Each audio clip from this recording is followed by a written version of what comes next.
Let's go to the Sixth Man of the Year award. Who you got, Isiah? I got. This is an interesting pick for me, Smitty, because. Well, let me go first, then, and you go. Okay, all right. Very interesting. No, you go first. I say some disgruntled veteran is going to win the Sixth Man of the Year. I didn't want to laugh. I don't know who it is, Smitty, but whoever wins that award, I guarantee you at the start of the season. Explain to the fans disgruntled veteran. Well, why is that? Because the Sixth Man of the Year always feels like he should be starting, and the coach, the players, the whole city, then they write articles trying to talk him into why he should be on the bench, coming off the bench.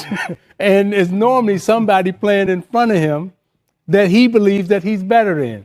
So you spend half the season thinking that I should be starting, right. And then at the end of the season, you start playing to be the Sixth Man of the Year. So that guy's going to be just. But it's not like that guy.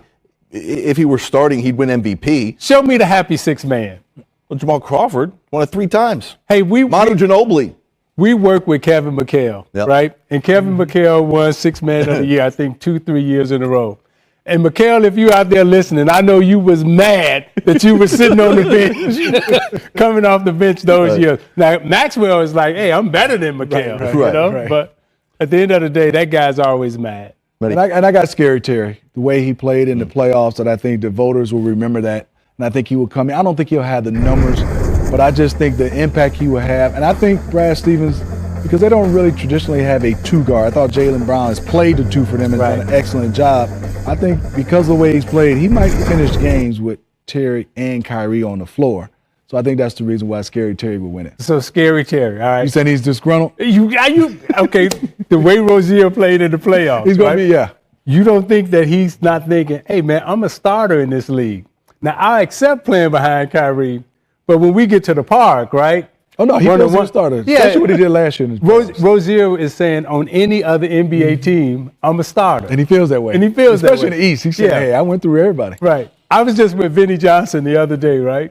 And we were in Detroit. And Vinny is still saying, Zeke, you know I should have been starting. Wait, now he's talking to me. He said, you know I should have been starting in front of you or Joe. Y'all better be glad I accepted my role. And you said, you better call Joe because you know it's not me. No, I said, Vinny, you right. All right. You see how big Vinny is? This is a prediction show, okay? So let's predict we're in June, right? And we're looking backwards. What are you predicting that we will be saying in June was the best offseason move that will pay off the best that was made by a team this offseason? I think it's still going to be the Lakers with LeBron James because... Seems like the obvious one, right? Yeah, because he benefits you in so many ways, right? What he's done for you on the court.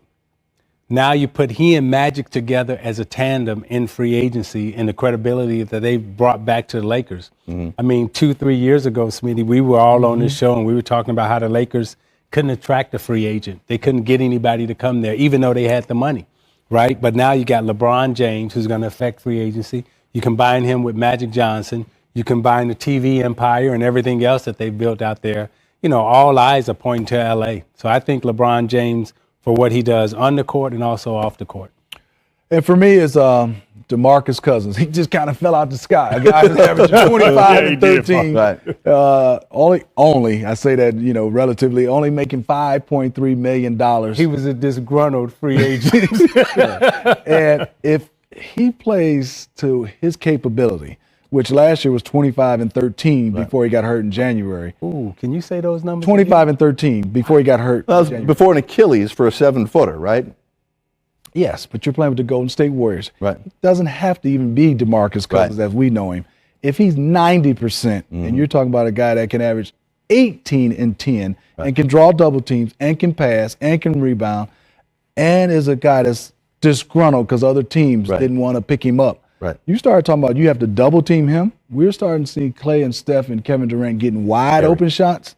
I think that might be the offseason. And they the toughest team in the league too now. With he and Draymond Green, they probably the two best fighters in the league now. Against the refs? Like anybody.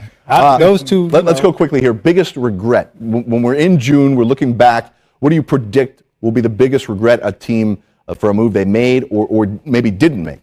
San Antonio losing Kawhi Leonard, I think, is going to be the biggest regret that the Spurs couldn't figure out a way to get it to work. Yeah, that they couldn't get that together. Cousins and Rondo. I mean, I thought for sure they were going to sign Cousins, and then you didn't keep Rondo. I thought those two guys made such a difference for New Orleans getting to the playoffs.